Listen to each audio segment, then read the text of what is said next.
भगवान की 8 पट रानियां हैं, 16,100 रानियां हैं। और पहला विवाह ठाकुर जी का रुक्मणी मैया के साथ संपन्न हो गया। बोलो दूल्हा सरकार की। और बड़ा गजब का विवाह हुआ पहला। अब जरा दूसरा सुनो। एक राजा था, उसका नाम था सत्राजित। सत्राजित नाम के राजा के पास में मणि थी जो 8 भार सोना सदा देती थी। भगवान ने खबर भेजी, इतने सोने का तुम क्या करोगे, राजकोष में जमा करो, काम धाम आएगी, यहाँ से राज्य का निर्वाहन होगा। उस राजा ने मणि नहीं दी।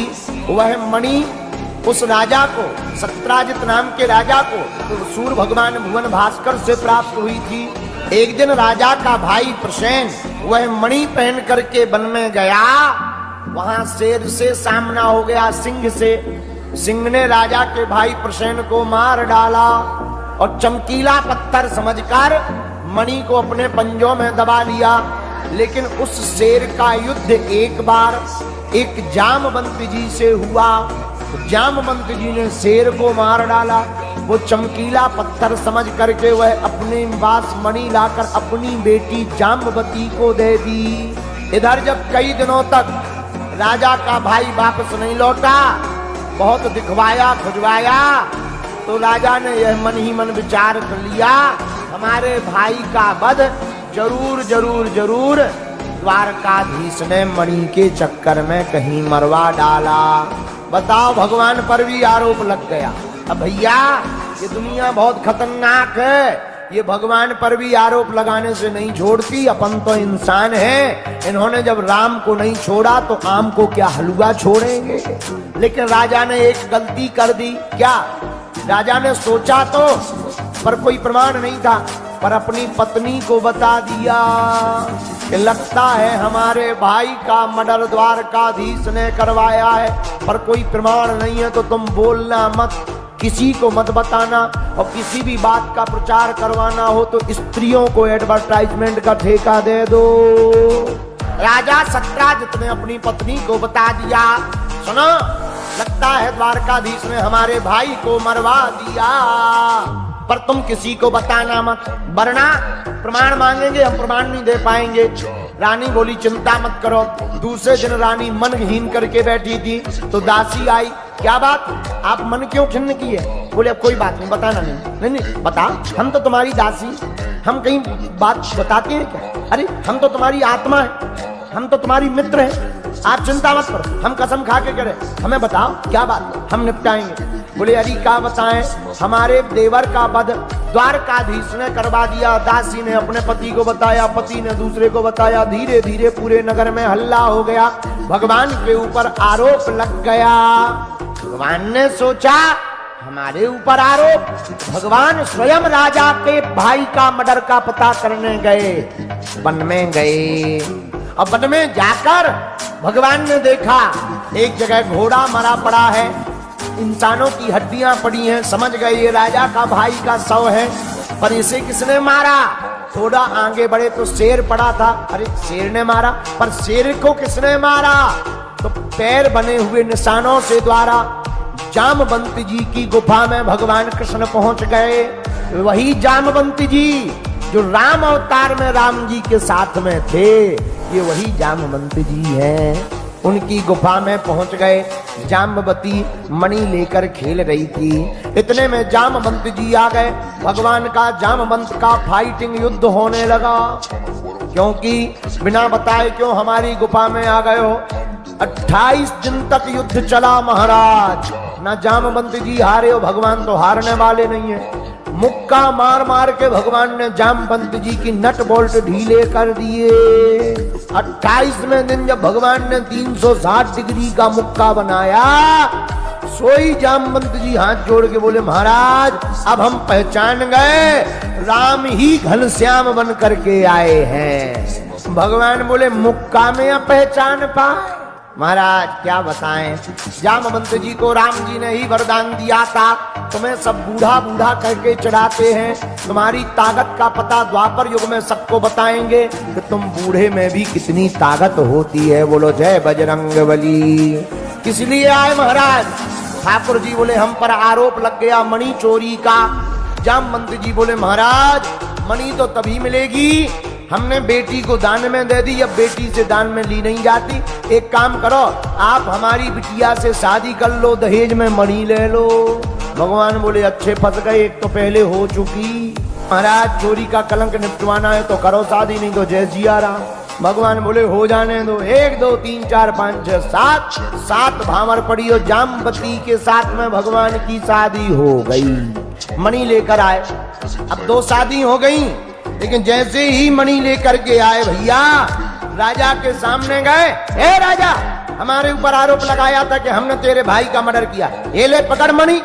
हमने कोई मर्डर नहीं किया, देख हम प्रमाण पत्र रजिस्ट्री साथ में ले आए। तुरंत जामवती को आगे कर दिया। जामवती ने पूरी कथा बता दी। राजा लज्जित हो गया, बोला महाराज अब ये मणि भी हमको नहीं चाहिए, अब तो हमारा उद्धार करो। हमारे पास भी एक बिटिया है, उसका नाम सत्यभामा है, उससे शादी कर लो, दान में ये मणि ले लो। भगवान बोले अच्छी आफत है, एक पहले दान में ले आए, मणि लेके आए, तुम्हें दी सो तुम वही गुण गा रहे हो, पर कोई बात नहीं, तुम्हारी श्रद्धा है तो आने दो। और 1 2 3 4 5 6 7 भामर पड़ी। भगवान का तीसरा विवाह संपन्न हो गया। किसके साथ में? सत्यभामा जी के साथ में। बोलो दूल्हे सरकार की। अब चौथा विवाह और सुनो। एक बार भगवान अर्जुन के साथ यमुना के किनारे घूम रहे थे। एकांत में एक कन्या बैठकर तपस्या कर रही थी। भगवान अर्जुन से बोले अर्जुन जाओ पूछ के आओ ये किसकी तपस्या और क्यों कर रही है। अर्जुन जी गए, राम राम देवी जी। हाँ राम राम महाराज। कौन हो? अरे महाराज मेरा नाम कालिंदी है, मैं सविता की दुहिता हूँ, मेरा नाम कालिंदी है। क्या कर रही हो? तपस्या। किसके लिए? भगवान द्वारकाधीश को पति के रूप में पाना चाहते हैं। अर्जुन जी बोले तपस्या पूरी हो गई और दूल्हे राजा पीछे खड़े हैं। भगवान बोले अर्जुन जी क्या हुआ? अर्जुन जी बोले कुछ नहीं, एक और। हुआ कुछ नहीं, एक और। भगवान बोले क्या? अरे बोलो तपई कर रही वो तुम्हारे लिए। भगवान बोले आने दो, श्रद्धा है तो आने दो। और 1 2 3 4 5 6 7 भावर पड़ी। भगवान का चौथा विवाह भी संपन्न कालिंदी जी के साथ हो गया। बोलो दूल्हा सरकार की। अब भैया 5वां सुन लो। उज्जैन देश के राजा थे, उज्जैन के। उनका नाम था, 2 भाई थे, बिंद और अरविंद, दोनों भाई थे। इनकी एक बहन थी जिसका नाम था मित्रविंदा। दोनों भाई राजनीति में फायदा लेने के लिए अपनी बहन का विवाह दुर्योधन से करवाना चाहते। स्वयंवर रखा, बहन के कान में कह दिया सुनो दुर्योधन आएगा, गले में माला दुर्योधन के डाल देना। मित्रविंदा तो ठाकुर जी के नाम की माला जप रही थी। स्वयंवर हुआ, दुर्योधन आया, उनकी तरफ नहीं देखा। द्वारकाधीश भी आए, उनके ही गले में माला को डाल दिया। भगवान बोले जब माला डल गई अब कोई बात नहीं, श्रद्धा है तुम्हारी तो आने दो। 1 2 3 4 5 6 7 भामर पड़ी हो। भगवान का यह 5वां विवाह संपन्न हो गया। बोलो दूल्हे सरकार की। अब जरा 6वां और सुन लो।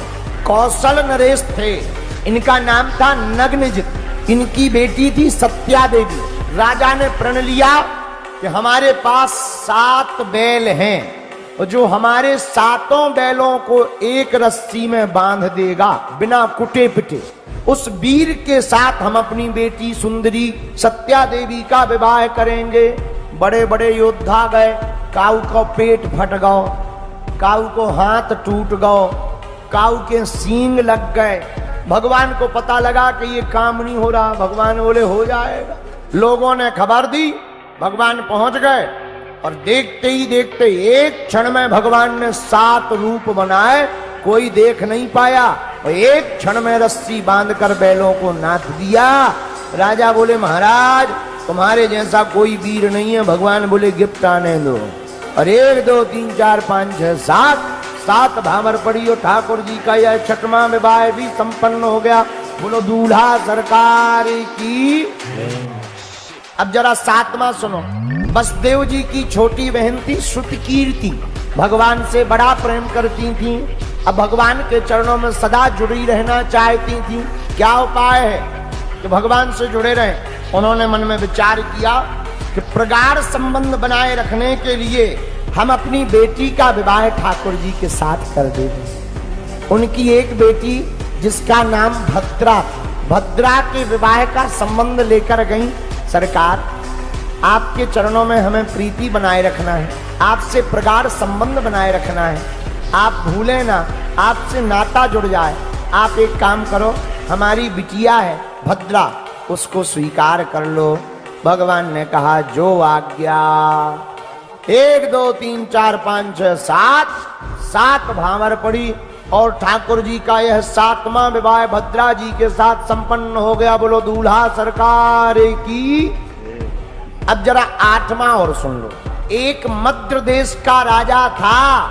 राजा ने प्रतिज्ञा की, ऊपर घूमती हुई मछली की आंख में उसका प्रतिबिंब नीचे देखकर जो तीर मारेगा उसी के साथ हम अपनी बेटी का विवाह, लक्ष्मणा का विवाह करेंगे। बड़े बड़े तीर वाले गए, मछली के पेट में लगी, पूंछ में लगी, आंख में नहीं लगा। भगवान बोले चलो छोड़ो, तुम लोगों से नहीं होगा। और भगवान ने नीचे प्रतिबिंब में देखकर जहां तीर चलाया सोई मछली की आंख फूट गई और भगवान जी का 8वां विवाह जुड़ गया। बोलो दूल्हा सरकार की। ऐसे भगवान की 8 पट रानियां आई और 16,100 विवाह ठाकुर जी ने थोक में कर। एक राजा ने सुंदरियों को बंदी बना लिया था, भौमासुर नाम के राजा ने। भगवान ने युद्ध करके मार डाला। 16,100 स्त्रियां निकली बंदी गृह से। भगवान बोले घर जाओ अपने अपने। स्त्रियां बोली अब कहां जाएं, अब कौन हमें स्वीकार करेगा?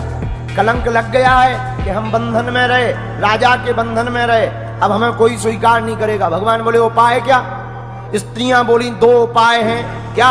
एक, या तो आप हमें अपना बना लो, नहीं तो हम मरेंगे। भगवान बोले अच्छी आफत। एक तो बंदी गृह से छुड़वाया, ऊपर से कह रही या तो स्वीकार करो नहीं तो मरेंगे, सो हत्या भोगे, बड़ी आफत है। भगवान बोले मरो ना, अब जो होगा तो देखा जाएगा, चलो आओ। 1 2 3 4 5 6 7 भावरें पड़ी और भगवान के 16,108 विवाह संपन्न हो गए। वीडियो अच्छी लगी हो तो वीडियो को लाइक करें और चैनल को सब्सक्राइब करके बेल नोटिफिकेशन को ऑल पर सेट करना ना भूलें। जय श्री राम।